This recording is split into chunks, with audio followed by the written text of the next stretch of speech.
Aerei che vanno, aerei che vengono, siamo qui a Malpensa e oggi è una puntata molto speciale perché vi voglio raccontare un'azienda che mi sta particolarmente a cuore. 33 minuti. Un'impresa. Aspettate con la sigla, aspettate con la sigla. No, io non aspetto. No, Dietro no, alle piccole e medie aspetta con la imprese più sigla. audaci e ispirate.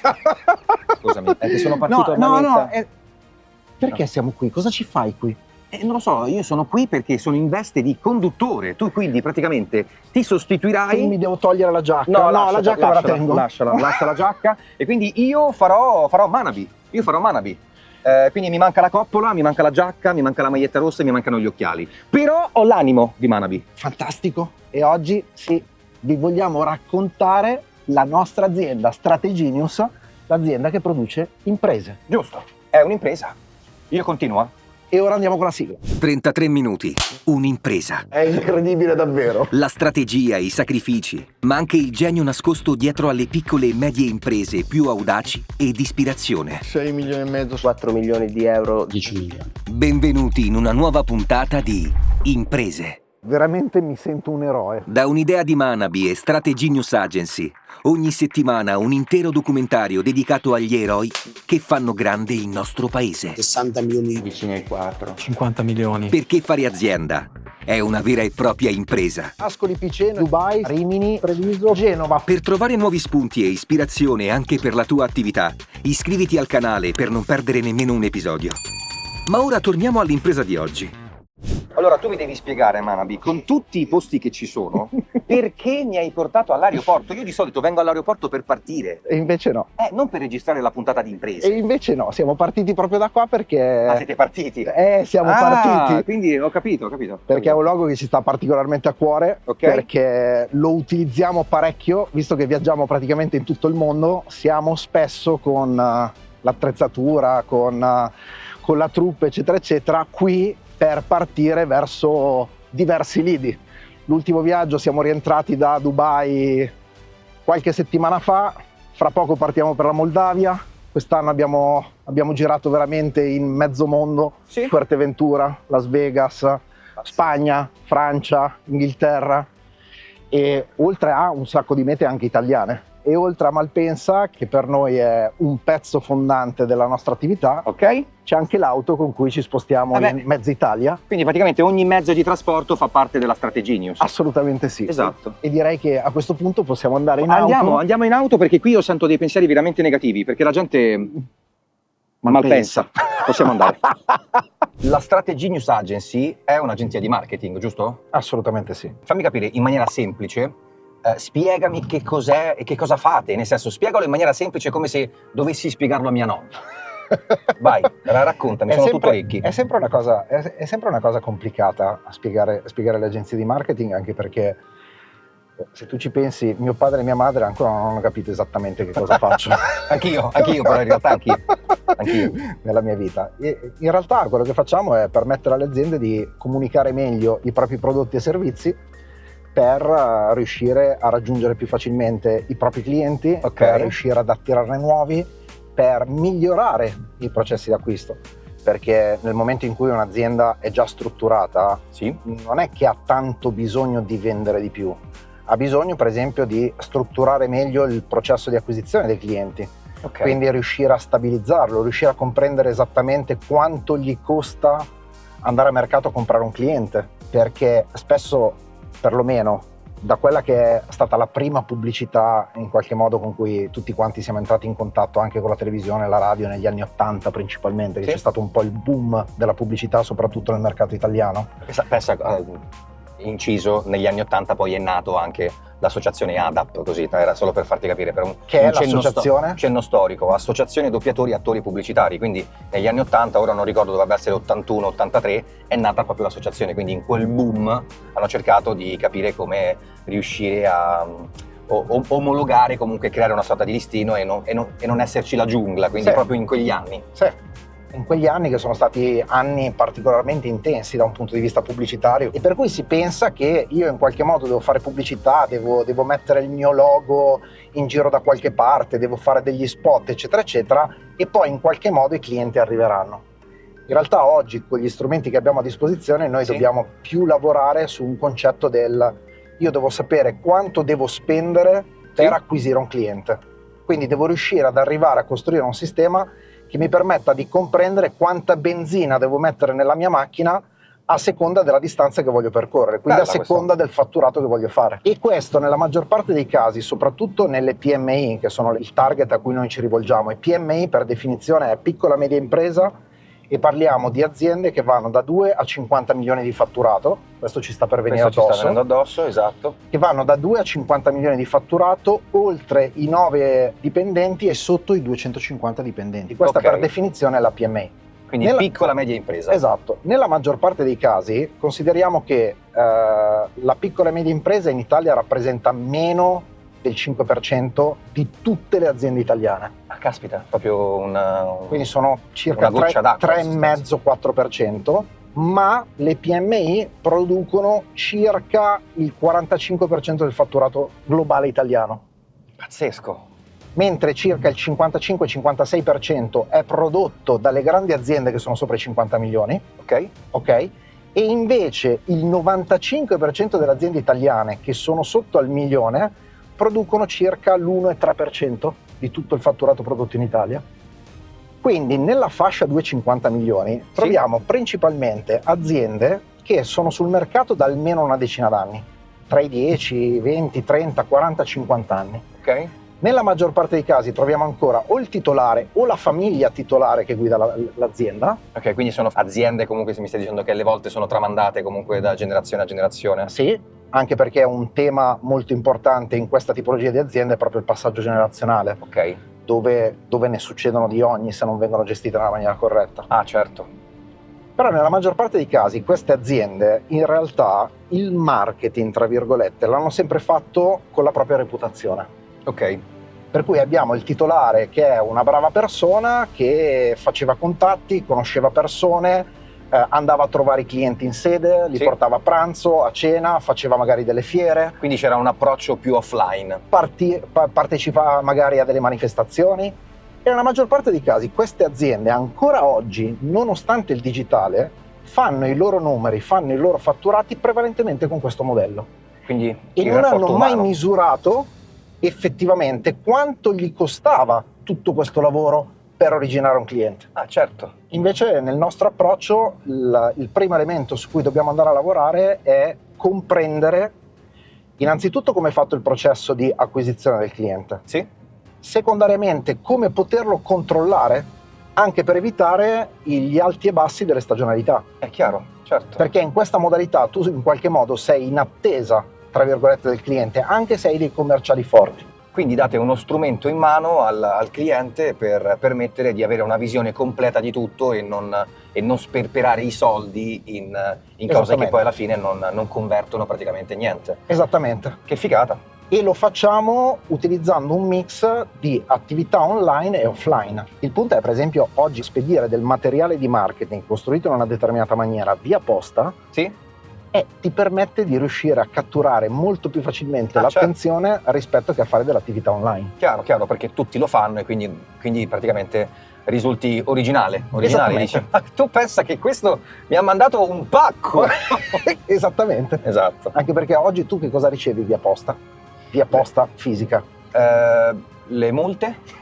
Niente. Volantini del supermercato? Volantini del supermercato, della pizzeria, del kebabaro. Perfetto. E poi cosa? Niente, no, nulla. A parte i pacchi che poi ordino su tutti i vari siti.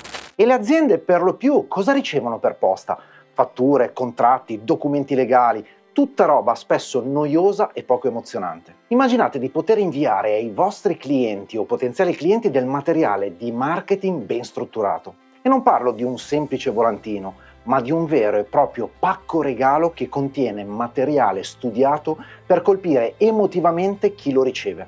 MOK, Marketing Offline Kit, è il nome di questo prezioso strumento di marketing, la cui funzione suona come la scatola che colpisce e stupisce. Se vado su Google e digito comunque agenzia di marketing, ne escono veramente una valangata, forse non riesco neanche ad andare nell'ultima pagina perché non credo che neanche esista l'ultima pagina. Quindi fammi capire un attimo per quale motivo io o i clienti o altre persone dovrebbero comunque in qualche modo considerare voi, perché vi differenziate?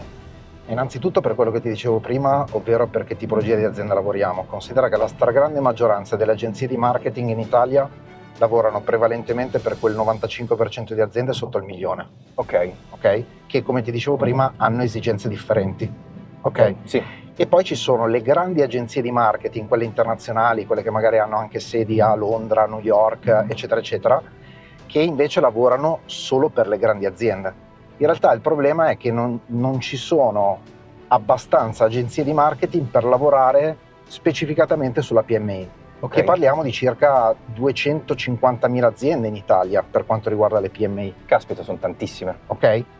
E non ci sono, nella maggior parte dei casi, agenzie di marketing che sono specializzate su questo target, che ha delle esigenze molto specifiche. Ci sono tante aziende, alcuni nostri clienti anche, che nel momento in cui gli dici ti porto più clienti ti dicono no, perché grazie. sono pieni fino a qua. Ok. Loro per esempio hanno bisogno di impostare sistemi per incrementare la marginalità, per stabilizzare il processo di acquisti, quindi non stare sulle montagne russe delle stagionalità, delle vendite. Per cui il punto focale è proprio quello. E nella maggior parte dei casi la stragrande maggioranza delle agenzie di marketing non fanno neanche 300.000 euro di fatturato, Ok. in realtà, e lavorano prevalentemente per i piccoli, per cui lavorano per i negozianti, lavorano per le piccole realtà, lavorano per l'infobusiness, quindi le attività che sono basate prevalentemente in digitale, per cui non hanno abbastanza competenza e conoscenza delle aziende col capannone, delle aziende che fanno produzione. Certo. Voi avete comunque un sacco di persone che lavorano in smart, o Sì. sbaglio?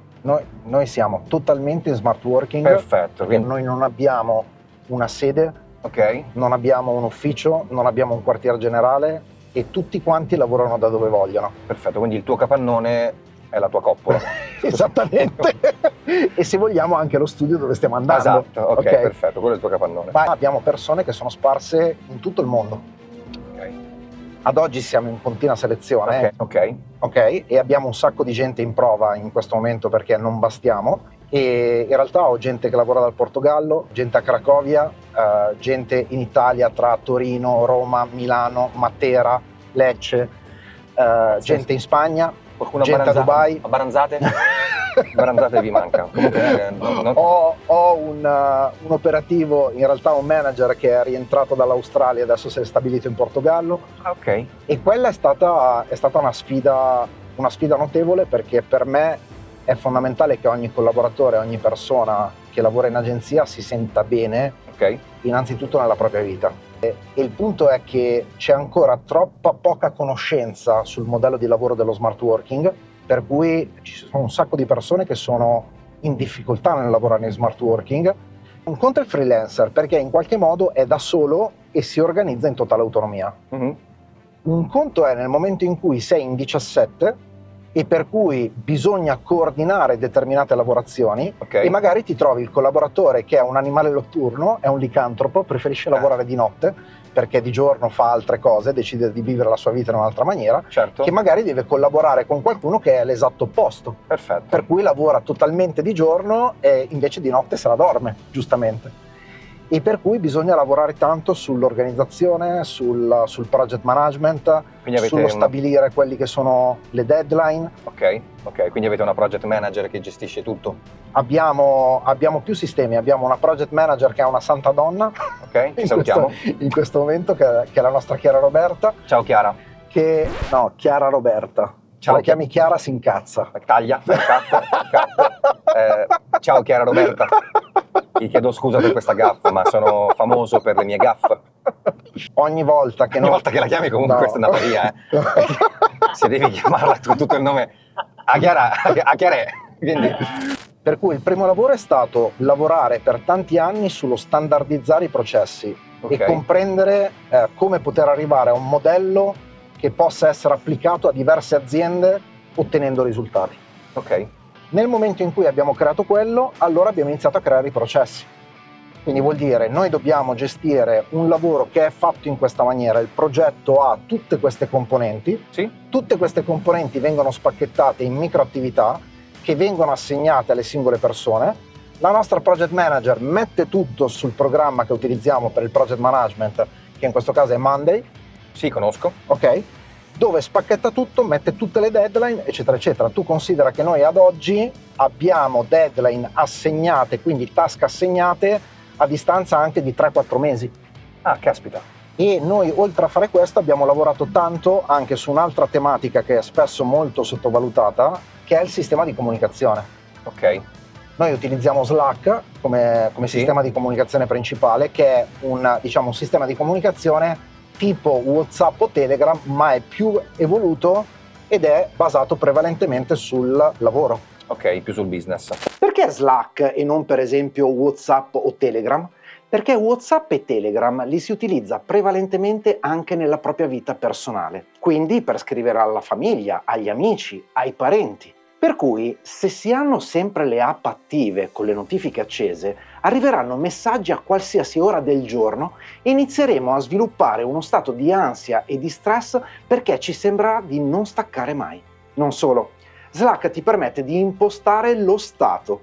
Questo significa che tutti i collaboratori sanno se tu sei attivo in quel momento o se lo sarai tra 2 ore o se sarai off per un paio di giorni. Questo con WhatsApp o Telegram non si può fare. Volevo un attimo capire se ci sono comunque dei settori particolari oppure voi spaziate dalla pizzeria alla multinazionale. Anche questo è stato un tema particolarmente dibattuto, perché anche qui nel marketing, in realtà nel momento in cui ti verticalizzi su un determinato settore, hai molta più facilità perché puoi iniziare a comunicarti come l'esperto di quello specifico settore. Ok.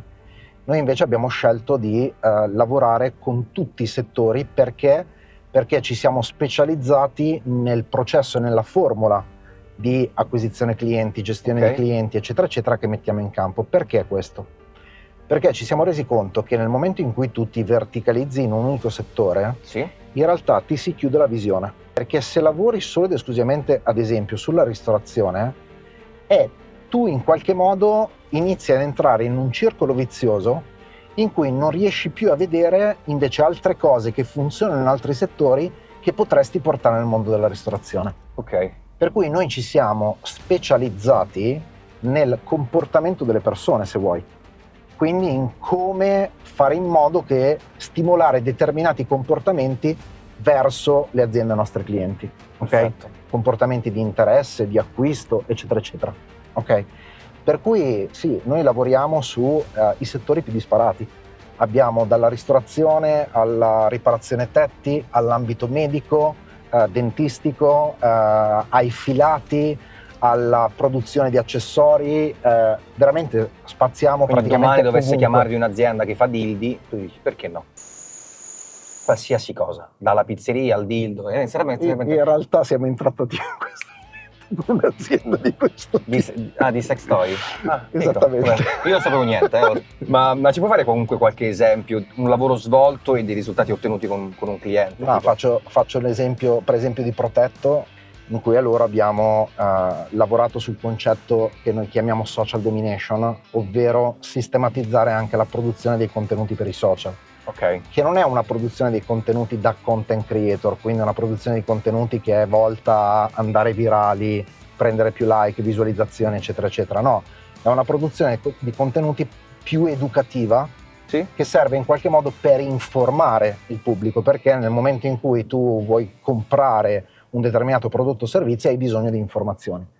Loro avevano già un sistema di marketing che funzionava molto bene, ma non avevano processo educativo, per cui loro facevano le campagne, portavano le persone sulla pagina di richiesta del preventivo dell'offerta, Sì? compilavano la richiesta e si vedevano arrivare il commerciale in casa che gli faceva il sopralluogo. Ok. Ma in quel processo loro non avevano visto praticamente l'azienda e non avevano capito effettivamente che tipologia di azienda ci fosse alle spalle, Ok. quanto l'azienda fosse grossa, eccetera, eccetera.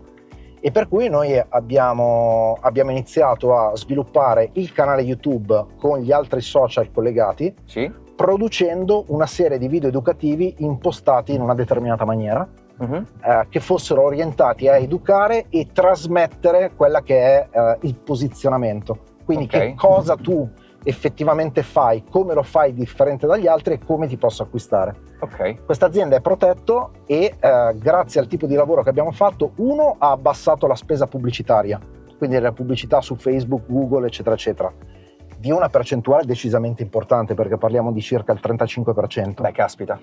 che è molto molto importante. Certo. E dall'altra parte hanno migliorato le percentuali di vendita dei commerciali, perché i potenziali clienti, dopo aver compilato il form o prima di aver compilato il form, Sì. venivano sottoposti a tutta una serie di video in cui c'è Mirko, che è il titolare dell'azienda, tant'è vero che spesso e volentieri loro ricevono chiamate in azienda del buongiorno, potrei parlare con Mirko? Ah, ok. E oggi stiamo parlando di un'azienda che ha 10-12 sedi sul territorio italiano, Caspita. con circa 150-180 collaboratori. Cos'è meglio tra YouTube, Instagram, Facebook, TikTok, LinkedIn per una buona strategia di marketing? La verità è che non esiste una piattaforma migliore dell'altra. La scelta dipende da vari fattori: target di pubblico, obiettivi della campagna, tipo di contenuto.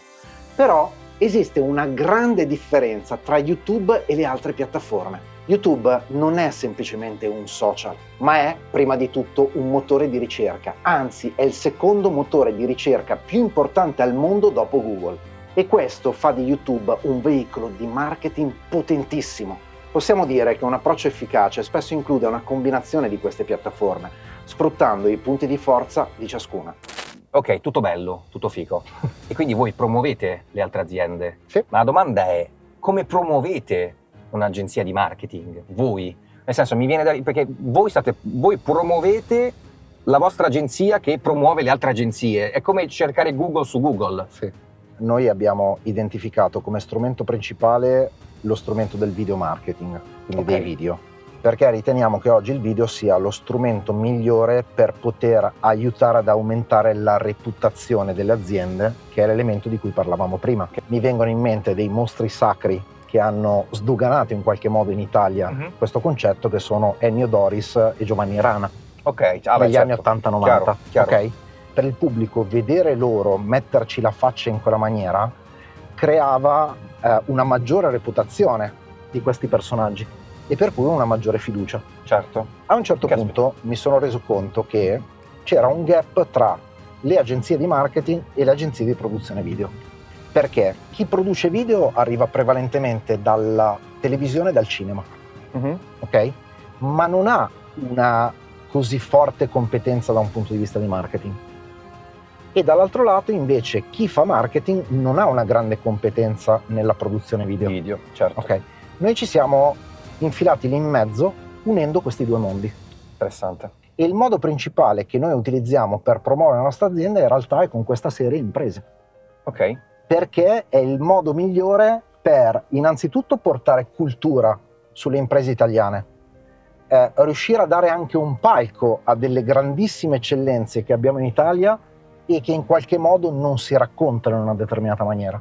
Ok. Dall'altro lato dà la possibilità a noi di far vedere che cosa siamo in grado di fare e come siamo in grado di raccontare le aziende. Quindi adesso mi fai vedere lo studio? Assolutamente sì. Bene, dai, allora ci vediamo in studio, ragazzi. Ti sta piacendo questa puntata? Senti che anche la tua impresa meriti un documentario come questo? Pensi di avere la storia e le qualità che servono per diventare il prossimo protagonista di Imprese? Allora clicca il link in descrizione e candida la tua azienda. Nel frattempo, torniamo alla puntata di oggi. Ti piace questa chiusa? Qual è stata la difficoltà maggiore che hai affrontato nella vita? In realtà non andiamo tanto indietro nel tempo, perché siamo praticamente a marzo 22 più o meno. Ah, caspita. Allora, io ho sempre spinto tantissimo nella mia vita. Ok, come ti dicevo, ho iniziato a lavorare nel marketing aprendo la mia prima attività, che era un'associazione di organizzazione eventi studenteschi nel 97, all'età di 17 anni. E ho sempre lavorato nel marketing, ho sempre lavorato nell'ambito della formazione, ho sempre lavorato in giro per il mondo, ho vissuto negli Stati Uniti, ho vissuto in Spagna e ho sempre lavorato in qualche modo nel dietro le quinte. Fine 2018 con mia moglie, che lavorava anche lei con me, decidiamo di fare un cambio dopo 10 anni di lavoro con una singola azienda e decidiamo di aprire la nostra agenzia. Va tutto molto bene fin dall'inizio, lavoriamo per 2 anni più o meno con quell'agenzia finché corteggiando in qualche modo quello che è poi diventato il mio socio, il nostro socio per altri quasi 2 anni, che è Roberto Buonanno, che era il sì, founder di certo, Tom's certo, Hardware, certo. di Tom's Network, uno Conosco. dei precursori dell'influencer marketing in Italia. Conosco e salutiamo. Ciao Roby. Lui aveva l'anelito di creare un'accademia per influencer professionisti. Mhm. E per cui in qualche modo ci buttiamo anche in questo progetto, per cui da un lato decidiamo di fondere l'agenzia di marketing, per cui chiudiamo la prima, apriamo la seconda in società con lui, e dall'altra parte apriamo quest'altra società e iniziamo con l'elaborazione di questo progetto. Ok. Che cosa succede? Che arriviamo a un certo punto in cui per far funzionare bene l'accademia avevamo bisogno di risorse che avevamo in agenzia. Per far funzionare bene l'agenzia avevamo bisogno di risorse che avevamo nell'accademia.